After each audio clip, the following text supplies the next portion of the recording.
Hello, this is Chris again. I wanted to show you some of my art I used to make, and I still do once in a while. But this is Dino. This is my dinosaur I made a couple years ago.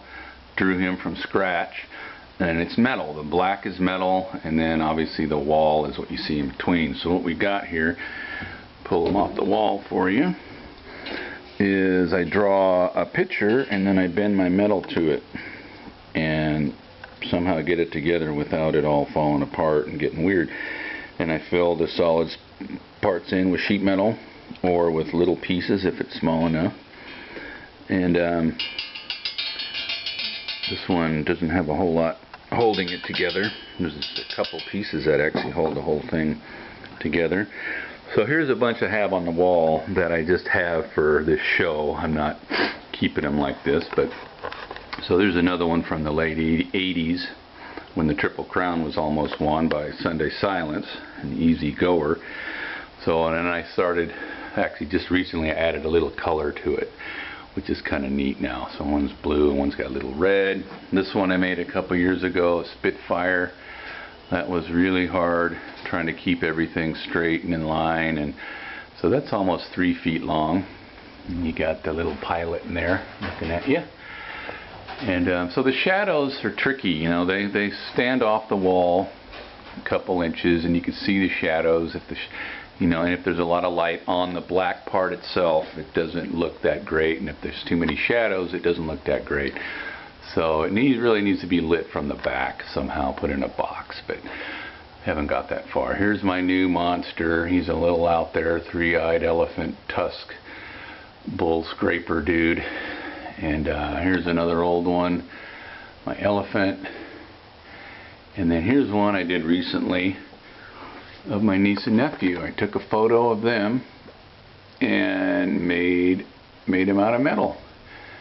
And looks just like them. That was another tough one. And then my old one from the 80s again, elephant sitting on a cliff. Kind of a bizarre thing. And here's some sheet metal sharks I did.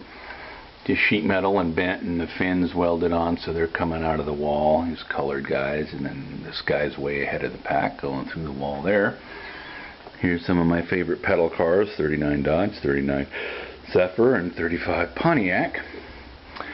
Got all my fancy old toasters up on this shelf. So I'm just kind of got all kinds of crazy stuff. And then I got into cookie cutters. Never liked the gingerbread men. They're all too corporate-y looking for me, so I made kind of my ultimate gingerbread men, little fatty and laying down, guy showing his butt. And so I did a whole series of gingerbread men. There's a chameleon clock I made in my ceramics class. Here's some Egyptian doors I got, really cool, at an auction. Here's a 39 Buick, made a long time ago. Kind of cool. And I got these little Egyptian guys here, little dancers on top of my window cabinet frame.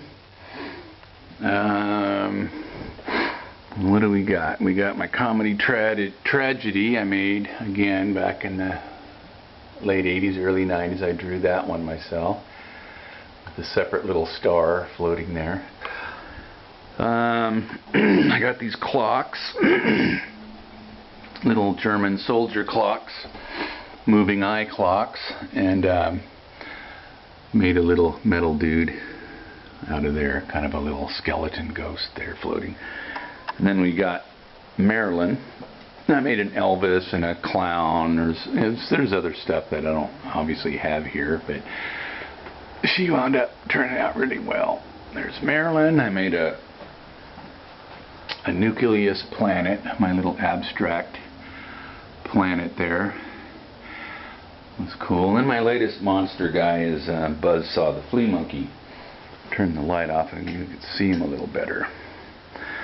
He's my little creation, my little guy licking a lollipop. And I did a beer logo, Buzzsaw the flea monkey ale, and he's licking his mug and licking the foam off his mug. And he's got green eyes, so I add a little color.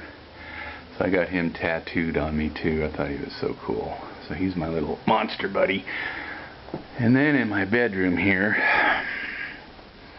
we got the very first ones I ever did. Thicker metal, harder to do. They're my dinosaur series. And unfortunately I sold the Brontosaurus and the pterodactyl, Pteranodon, and never got them, never remade them, so my set is really not complete. And then I guess this is the last one here, is my Testarossa. That was a hell of a job. And I did a couple convertible Porsches that I sold. And then here's one, if I ever get back into it, is the P40. We'll do that, and I'll probably, instead of all that detail, I will make the mouth all black and paint the face on it. So I'll have a little color, little painting, and then the rest of it will be metal. But so that's what I got to deal with, this thing, and I got to draw all those lines, which ones I want to use, and I've kind of been just cutting them and gluing them together to hold them together temporarily until I weld. And here we got the little cat for my niece. Funny little critter, little kidder. And my nephew, a little monster. Got a little metal monster on the wall. And that little guy, eye popping out. And then that's it for now until the other one. Hold on.